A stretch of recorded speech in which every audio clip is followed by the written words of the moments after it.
Hello everyone, welcome to my YouTube channel. तो last video से हम आपके पास शुरुआत कर चुके हैं। आपके पास एनसीईआरटी जो 12th क्लास की बुक है उसका चौथा चैप्टर सारणिक, यानी इंग्लिश में कहते हैं डिटर्मिनेंट।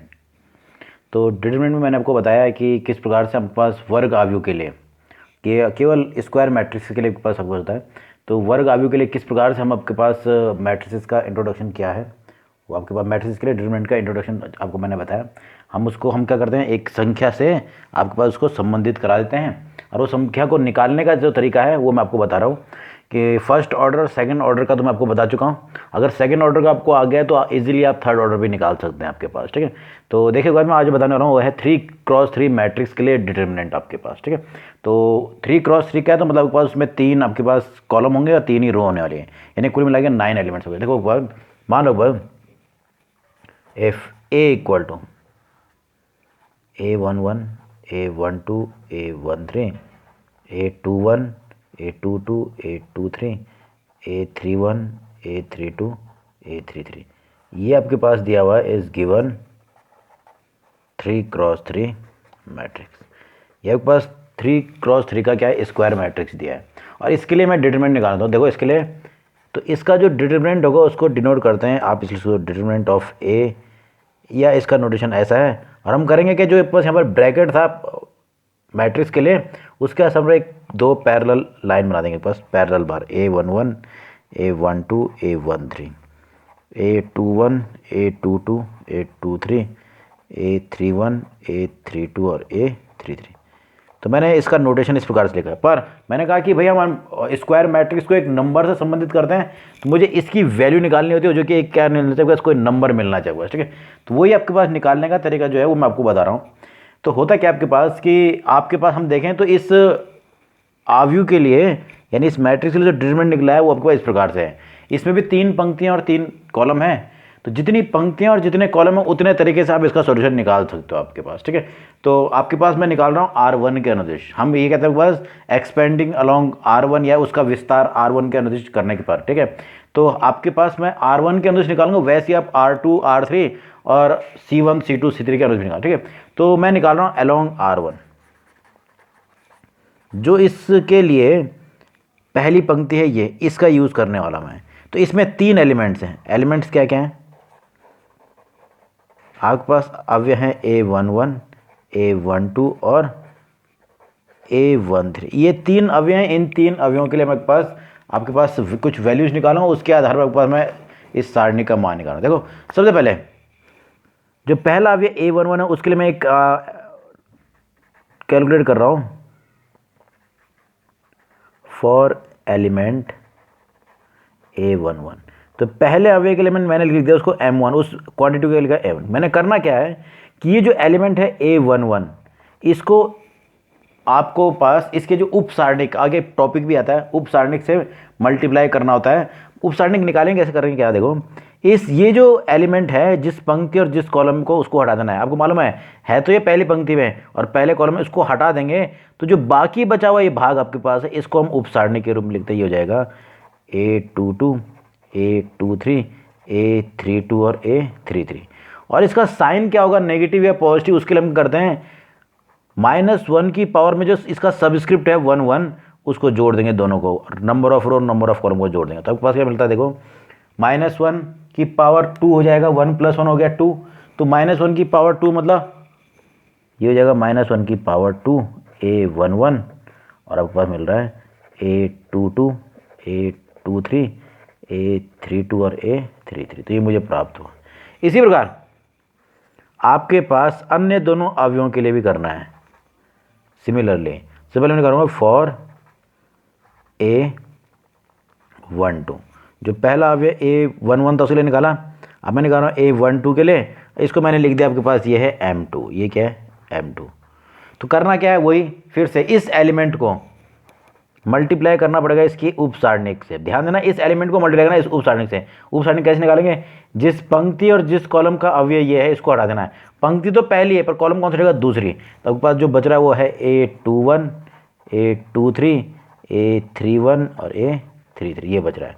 और फिर इसका साइन चेक करने के लिए वही -1 की पावर में जो इस एलिमेंट के जो सबस्क्रिप्ट में number of row number of column उन दोनों का सम, यानी 1+2, तो ये आपके पास हो जाएगा -1⁻³ A12 A21 A23 A31 A33, ये कुछ इस प्रकार से मिला आपके पास। ठीक है, तो ये आपके पास दूसरे अवयव के लिए था। और फॉर A13, इसका जो आखिरी अवयव था इस पंक्ति का वो आपके पास है A13, तो इसके लिए आपके पास देखो वही आपके पास वो क्वाड्रेंट निकाल, मैंने उसके लिख दिया M3, मैंने क्या लिख दिया M3, तो ये इक्वल टू हो जाएगा, एलिमेंट हो जाएगा A13, जिस पंक्ति और जिस कॉलम में है उसको हटा देना है। तो पंक्ति तो पहली है और कॉलम कौन सा है, तीसरा, तो तीसरा हटेगा तो हो जाएगा A21 A22 A31 A32, ये इस प्रकार से। और इसके साइन को चेक करने के लिए -1 की पावर में जो उसके सब्सक्रिप्ट में 1 और 3 इनका योग 1/1+3, ये हो जाएगा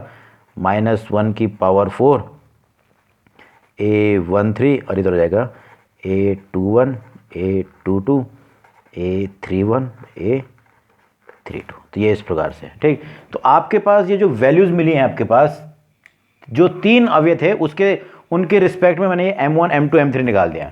तो नियम के अनुसार जो सारणिक ए का मान होगा, देखो देन जो सारणिक ए या डिटर्मिनेंट ऑफ ए लिखते हैं हम आपके पास, वो कुछ और नहीं होता है M1 + M2 + M3।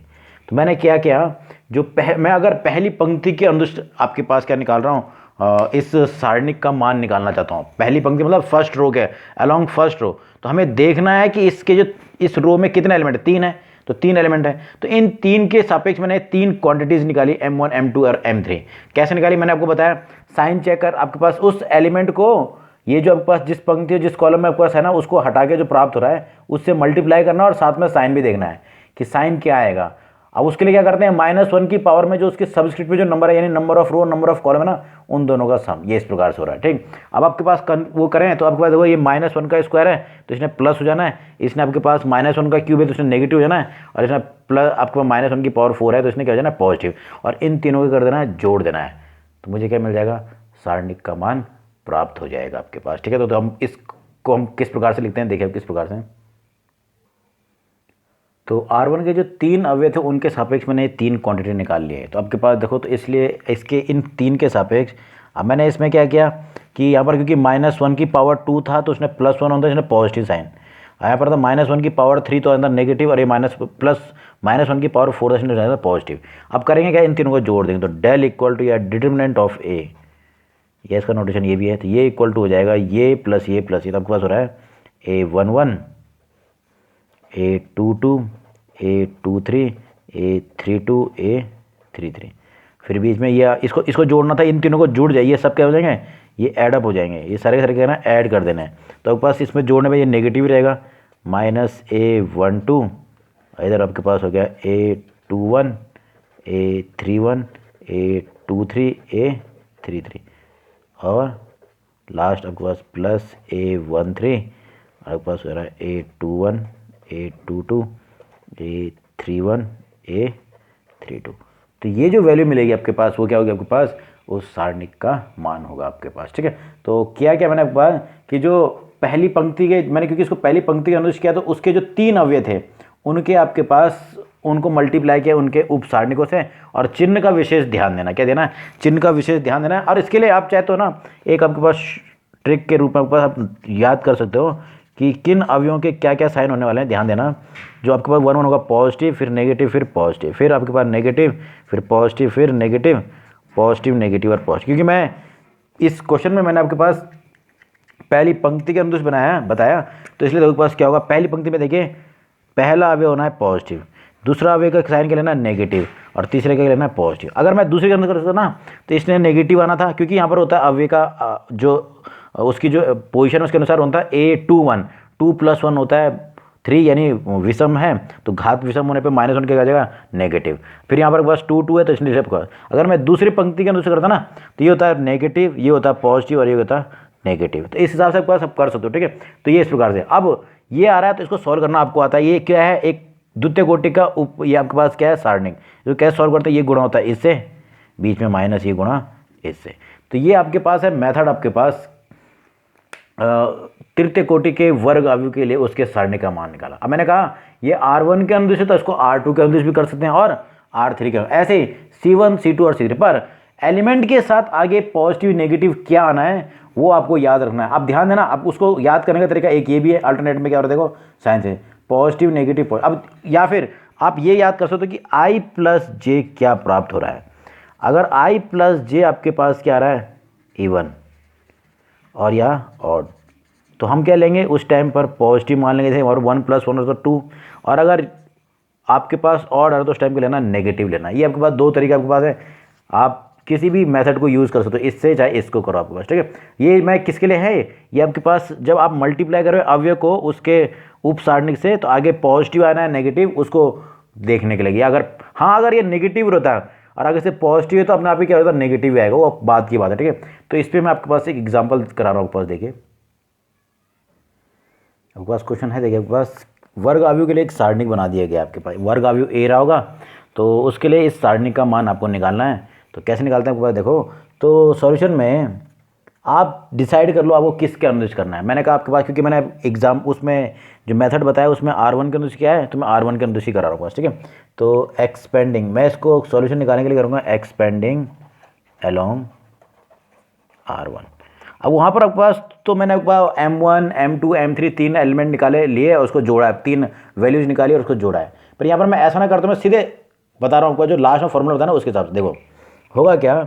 सारणिक A equal to, सबसे पहले देखो R1 है, तो R1 में तीन एलिमेंट आपके पास हैं, आपके पास है तीन एलिमेंट। देखो R1 में ये है, तो इसमें पहला एलिमेंट है 3 -1 और -2, इन तीन के हिसाब से हम निकालने वाले हैं। तो सबसे पहले अब यह है 3, आपके पास 3 लिख देना है।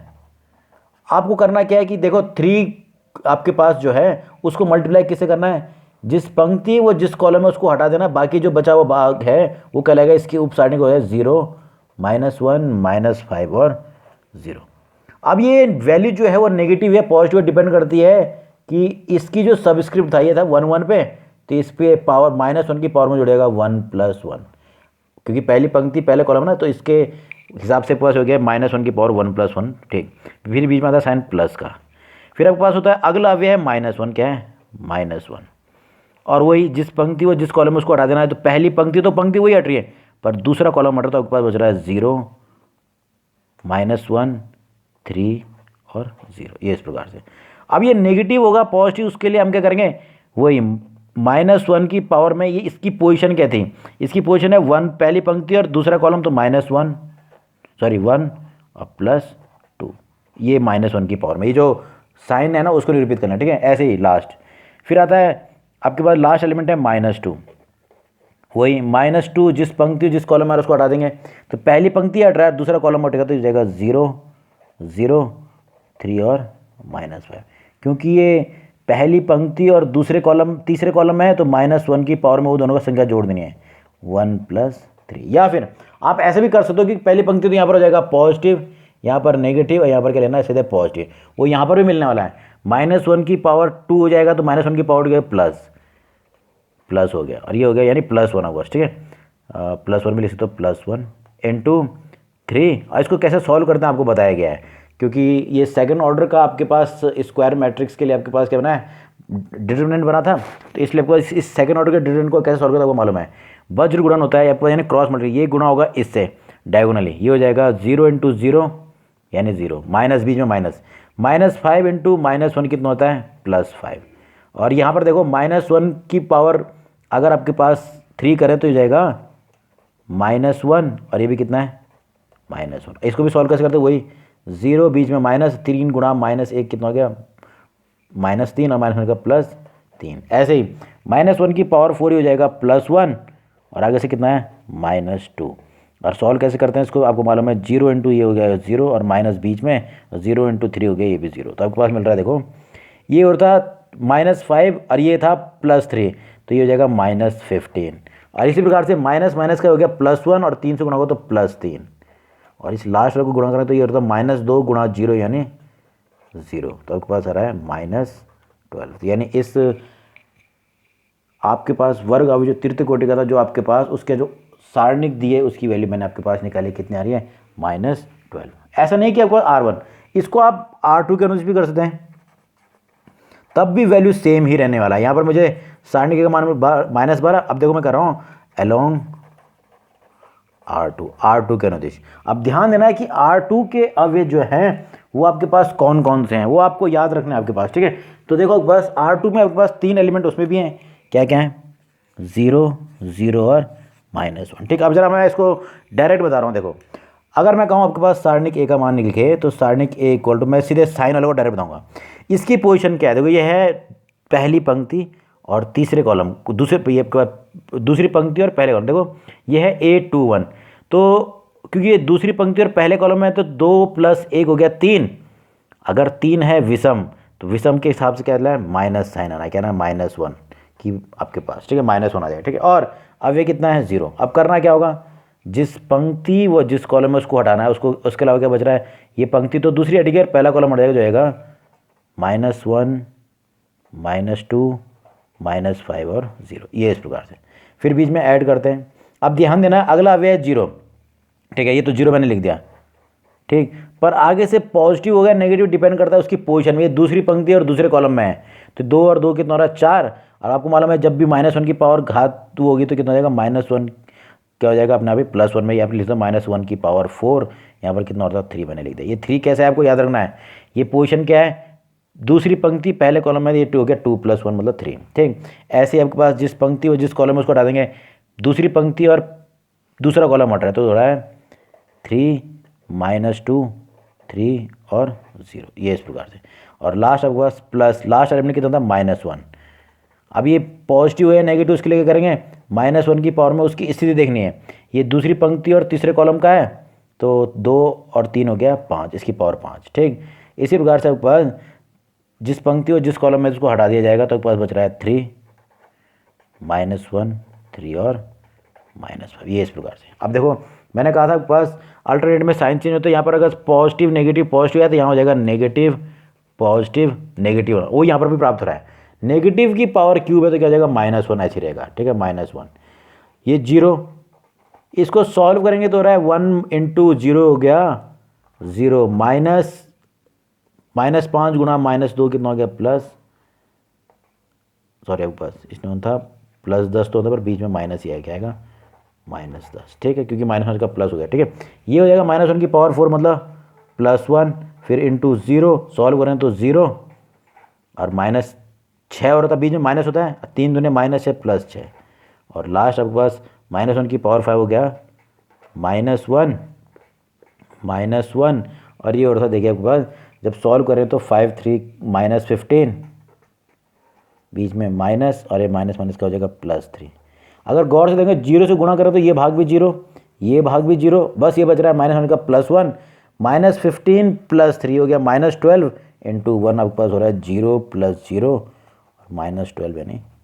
तो देखिए आपके पास सारणिक ए के मान पर कोई भी प्रभाव नहीं पड़ा। हाँ अगर आप चाहते हो कि ये नेगेटिव पॉजिटिव जो आगे से -1 की पावर ये है ना, ये हटा दिया जाए तो आप इसको आप डायरेक्ट भी लिख सकते। देखो अब ध्यान देना, क्योंकि मैंने कहा पोजीशन के हिसाब से पहला प्लस होना था, इसको सीधे 3 लिखते हैं और उसके बाद ये लिखते हैं 0 -1 -5 0। फिर अगली पोजीशन के हिसाब से नेगेटिव होना था, पर नेगेटिव से क्या है -1 भी है, इसलिए -1 का प्लस होगा, फिर वही 0 -1 3 और 0 और लास्ट क्या था पॉजिटिव होना है और एलिमेंट है -2 और गुणा 0 0 3 और -5। तो ये इस प्रकार से हम इजीली कैलकुलेट कर सकते हैं आपके पास, ठीक है। आप किसी भी पंक्ति हो किसी भी कॉलम के अनुदिश कर सकते हैं। अब थोड़ा ध्यान देना। अच्छा देखिए कैलकुलेशन के दौरान मैंने देखा कि जब मैंने इससे किया तब भी -12 आ रहा है, इससे किया भी तभी -12 है, तो किसी से भी ज़्यादा असर किसी से भी करो आप, उसके मान पर कोई भी प्रभाव नहीं पड़ता है, ठीक। पर एक कॉन्सेप्ट यहाँ पर आता है, अगर मैं गौर से देखूँ तो जो दूसरी पंक्ति है उसमें 2 शून्य हैं, उसमें क्या है 2 शून्य हैं। तो आपके पास जब भी हम आपके पास जब किसी सारणिक का मान निकालने की कोशिश करेंगे तो हम चाहेंगे हम उस पंक्ति या उस कॉलम के अनुदिश करें जिसमें क्या हो मैक्सिमम 0 हो, जिसमें क्या हो मैक्सिमम 0। हाँ अगर किसी पंक्ति या किसी कॉलम के सारे एलिमेंट क्या हो जाएं 0 हो जाए तो उस टाइम पर हम कहते हैं कि वो उस सारणिक का मान क्या होने वाला है 0 होने वाला है आपके पास, ठीक है। तो कैसे निकालते हैं मैंने आपको बता दिया, किसी भी पंक्ति और किसी भी कॉलम के अवयवों के अनुदिश हम उसका को कैलकुलेट कर सकते हैं। जित आपके पास चाहे वो बस आपको ये ध्यान देना कि साइन पॉजिटिव नेगेटिव क्या लेना है, वो उनकी स्थिति के अनुसार हो जाएगा आपको। अगर आप ट्रिक के हिसाब से याद करोगे तो plus minus plus minus plus one तो आपका तरीका क्या है भाई, -1 की पावर में उसकी पोजीशन क्या है, किस पंक्ति व किस कॉलम में आ रहा है उस संख्या को जोड़ देना है, ठीक। तो अपने आप ही वो मिल जाएगा। उसके बाद एलिमेंट और उसका उप सारणिक गुणा हो जाएगा आपके पास, ठीक है। तो ये तरीका आपके पास है सारणिक का मान निकालने के लिए, ठीक है। तो कुछ इंपॉर्टेंट पॉइंट जो हमने इसमें सीखा आपके पास क्या था कि we can expand determinant of 3x3 square matrix along any row और कॉलम, किसी भी पंक्ति और किसी भी स्तंभ के अनुदेश हम उसका विस्तार कर सकते, ठीक है। दूसरा इंपॉर्टेंट पॉइंट है कि हम आपके पास जब भी किसी उसका आपके पास तृतीय कोटि यानी 3x3 स्क्वायर मैट्रिक्स के लिए डिटरमिनेंट वैल्यू निकालते हैं तो हम उसके अलोंग करेंगे जिसमें क्या है मैक्सिमम 0 आपके पास, ठीक है। easy to expand, we choose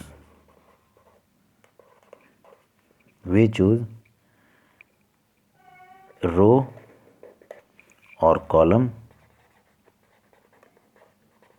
having maximum 0। हम आपके पास सरलता से आपके पास अब चाहते हैं कि उसका क्या जाए, उसकी वैल्यू निकाल दी जाए। एक्सपेंड करना मतलब आपके पास एक्सपेंड करना मतलब वैल्यू ऑफ डिटरमिनेंट कैलकुलेट करना, वैल्यू ऑफ डिटरमिनेंट के लिए आपके पास बात कर रहा हूँ मैं, ठीक है। अगर हम आपके पास किसी डिटरमिनेंट की वैल्यू निकालना चाहते हैं तृतीय कोटि के लिए तो हम क्या करते हैं, हम उस रो या उस कॉलम को चुनेंगे जिसमें क्या हो मैक्सिमम 0 होंगे, ठीक है। तो आपके पास पॉइंट आपके पास है। तीसरा आपके पास सबसे इंपॉर्टेंट है ये वाला इंपॉर्टेंट पॉइंट है कि इफ एनी रो और कॉलम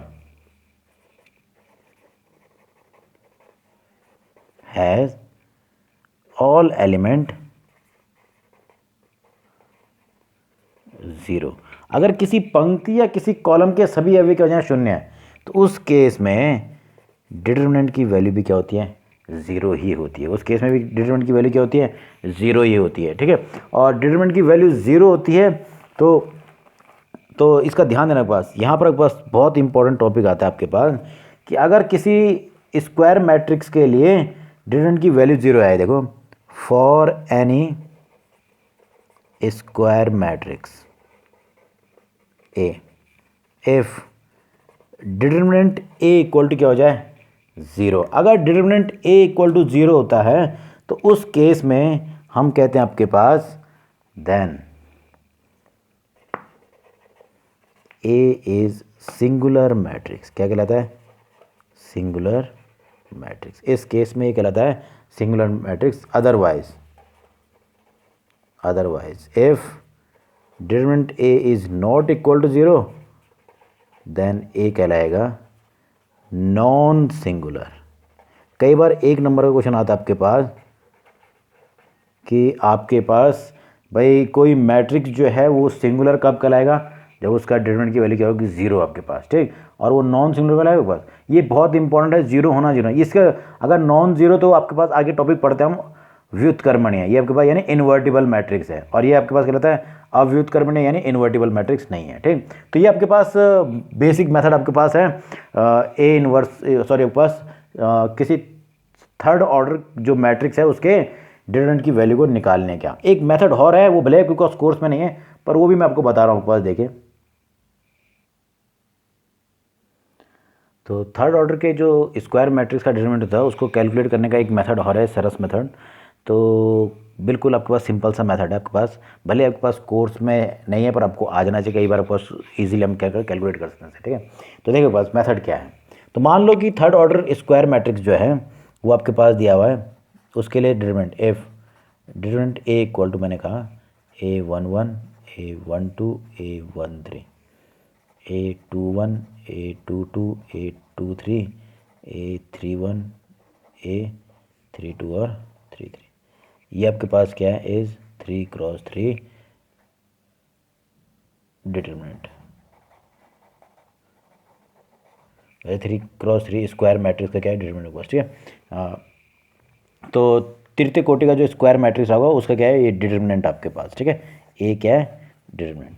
अब मैं इसकी वैल्यू निकालना चाहता हूँ। तो ये मेथड जो है उसको जरा समझ लेना, सिंपल सा मेथड है। देखो हम करेंगे क्या, तो डिटरमिनेंट की ए की वैल्यू निकालने के लिए A11 A12 A13 A21 A22 A23 A31 A32 A33 इसको कैलकुलेट करने के लिए हम क्या करते हैं, जो पहली दो पंक्तियां हैं उनको रिपीट करते हैं। क्या करते हैं, हम उन दो को रिपीट करते हैं। देखिए किस प्रकार से, मैं जो पहली पंक्ति उसको दोबारा लिख रहा हूँ, पास हो जाएगा A11 A12 A13, ऐसे ही A21 A22 A23। मैंने क्या किया भाई, जो पहली दो पंक्तियां थी उनको रिपीट कर दिया आपके पास, ठीक है, उसी क्रम में आपके पास। ठीक, अब करेंगे क्या, देखो इसमें है एक है आपके पास, आपको याद है कि मेन डायगोनल क्या था, तो आपको याद है तो मेन डायगोनल था आपके पास ये इस प्रकार से,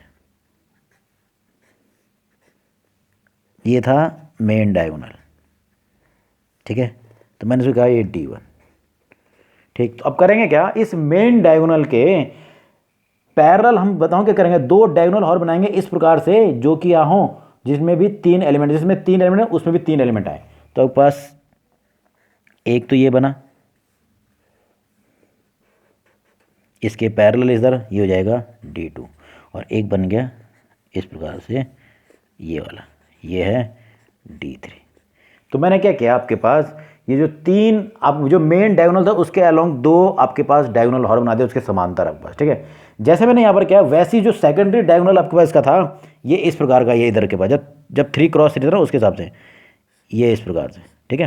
तो एक डायगोनल ये बन था, इसको मैंने स्मॉल D1 लिखा, D1।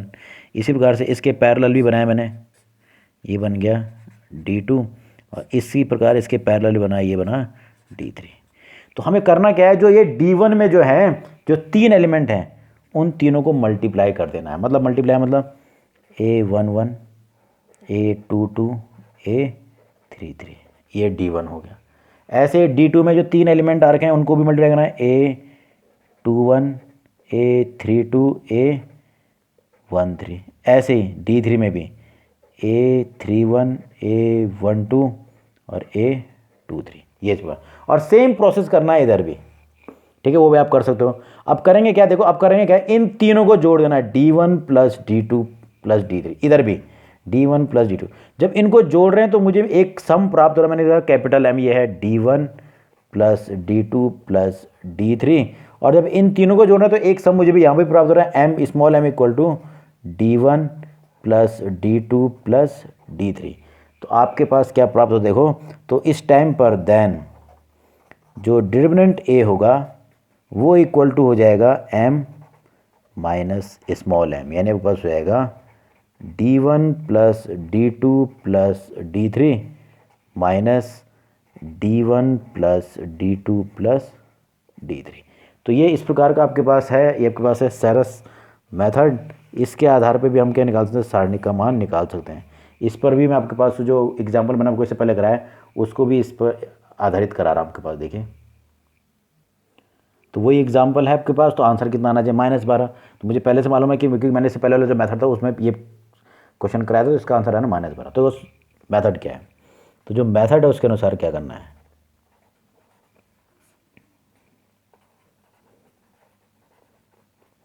आपको करना क्या है, अगर वैल्यू निकालनी है तो क्या करेंगे, इस सारणी को लिखेंगे इस प्रकार, 3 -1 -2 0 0 -1 3 -5 और 0। अब इसके बाद ये करते हैं कि जो पहली दो पंक्तियां उनको हम क्या कर देंगे, रिपीट करेंगे। ये हो जाएगा 3 -1 -2 और 0 0 और -1, इस प्रकार से, ठीक है। इसके पश्चात आपको मालूम था जो जिस वर्ग आयु का ये सारणिक था उसके लिए ये मेन डायगोनल था। हम क्या करेंगे, इस मेन डायगोनल के तीनों एलिमेंटों को मल्टीप्लाई कर देंगे। क्या कर देंगे, मल्टीप्लाई। तो मालूम है 3 इंटू, यानी आपके पास ये होता D1, ये इक्वल टू था 3 इंटू 0 यानी 0। इसी प्रकार इसके समांतर जो दो और आपके पास डायगोनल बन सकते हैं इस प्रकार के, जिसमें तीन अवयव हैं, तो वो आपको बना लेने हैं आपके पास, ये इस प्रकार से। ये मैंने आपके पास इस मेन डायगोनल के पैरेलल लगभग दो डायगोनल बनाए, D2 और D3। तो अब करना क्या है, वही जो एलिमेंट उनको मल्टीप्लाई करना है, 0 इंटू -5 इंटू -2, तो 0 ही होगा क्योंकि 0 से मल्टीप्लाई है। और D3 इक्वल टू हो रहा है 3 इंटू -1 इंटू -1, तो ये हो रहा है आपके पास -1 का +1 यानी +3, ये आपके पास है। अब इन तीनों को जोड़ दिया जाएगा तो बनता है कैपिटल M, यानी D1 plus D2 plus D3। तो ये जो तीनों जुड़ रहा है तो कितना रहा है, +3।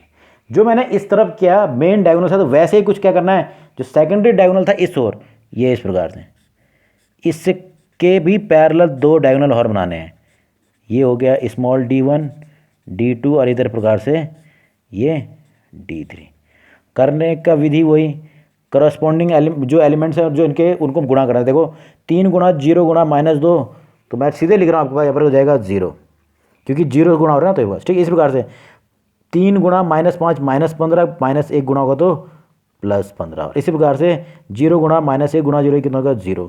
तो ये d1 + d2 + d3 का सम कराता है small m, d1 + d2 + d3, ये हो रहा है +15।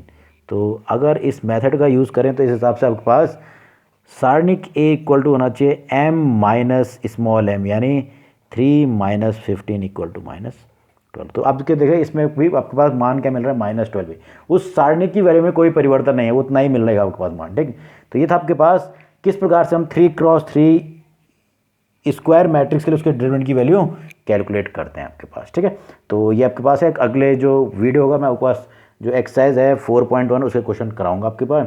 तो इजीली आपको जब हम इसकी प्रैक्टिस ज़्यादा करते जाएंगे तो हम इसको मेथड को इजीली समझ लेंगे कि तृतीय कोटि के जो वर्ग अवयव के लिए जो आपके पास स्क्वायर मैट्रिक्स के लिए जो आपके पास डिटरमिनेंट होगा उसको कैसे कैलकुलेट किया जाता है आपके पास, ठीक है। तो सिंपल सा मेथड आपके पास है, और इसके लिए आपके पास सेकंड ऑर्डर डेरिवेटिव, आपके पास जो सेकंड ऑर्डर जो डिटरमिनेंट है उसको कैलकुलेट करना भी आना चाहिए कि किस प्रकार से सेकंड ऑर्डर डिटरमिनेंट की वैल्यू निकाली जाती है आपके पास, ठीक। तो उसका मैं आपके पास लिंक डिस्क्रिप्शन बॉक्स में डाल दूंगा पिछली वीडियो का, जिससे आप उसको ईजिली समझ सकते हो आपके पास, ठीक।